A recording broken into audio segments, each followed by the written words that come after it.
Learning to love art. Hans Holbein the Younger.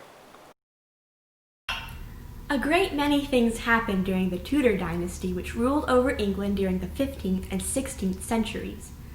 The Church of England was formed, and England became a Protestant nation. One of the most well-known of the Tudor monarchs was Henry VIII, who separated England from the Catholic Church and infamously married 6 different women. Naturally, a king as powerful and formidable as Henry VIII would have wanted himself and his family to be commemorated through very impressive artistic representations. The artist selected for this important task was the German artist Hans Holbein the Younger, who created portraits of Henry VIII, the king's family, and other members of his court. Let's take a look about what these portraits communicate to us. One very famous portrait that Hans Holbein the Younger created was the portrait of Henry VIII made in 1540. This painting was completed well into the reign of the king, the very year that he married his 5th wife. This painting does a great deal to establish Henry as a prosperous and settled king. His clothes are embroidered with gold thread and jewels, and he wears a strand of jewels around his shoulders. He also wears large rings, and he has a fur mantle on his shoulders. Perhaps most important of all, though, is the king's stance. His right hand is on his hip, and he holds a sword in his other hand. This pose makes the king look haughty and almost confrontational. It definitely gives the impression that Henry VIII is a proud and formidable ruler. It's important to note that this painting was made very late in Hans Holbein the Younger's career, only a few years before he had died. Not only does the painting make Henry VIII look impressive, but the realism with which the artist depicts small details, such as the king's facial hair and the fur on his mantle, shows that his skill was very impressive too.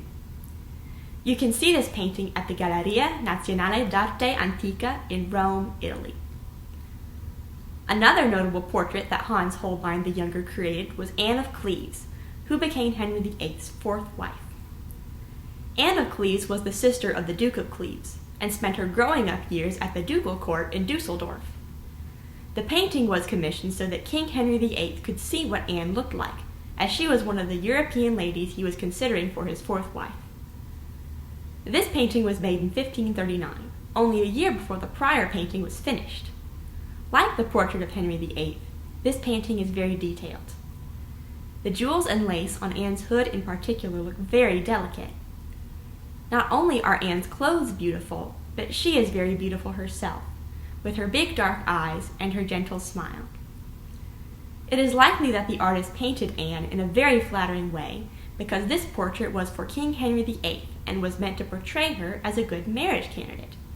Unfortunately, after the king actually met her, he became displeased with her, and he ended his marriage with her very quickly.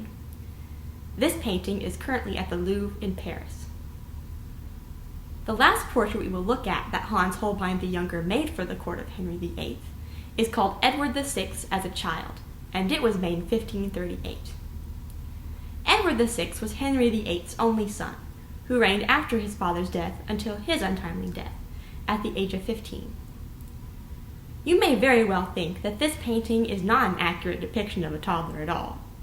It is very unusual for toddlers to sit still, with such perfect posture, and with such a dignified expression on their faces.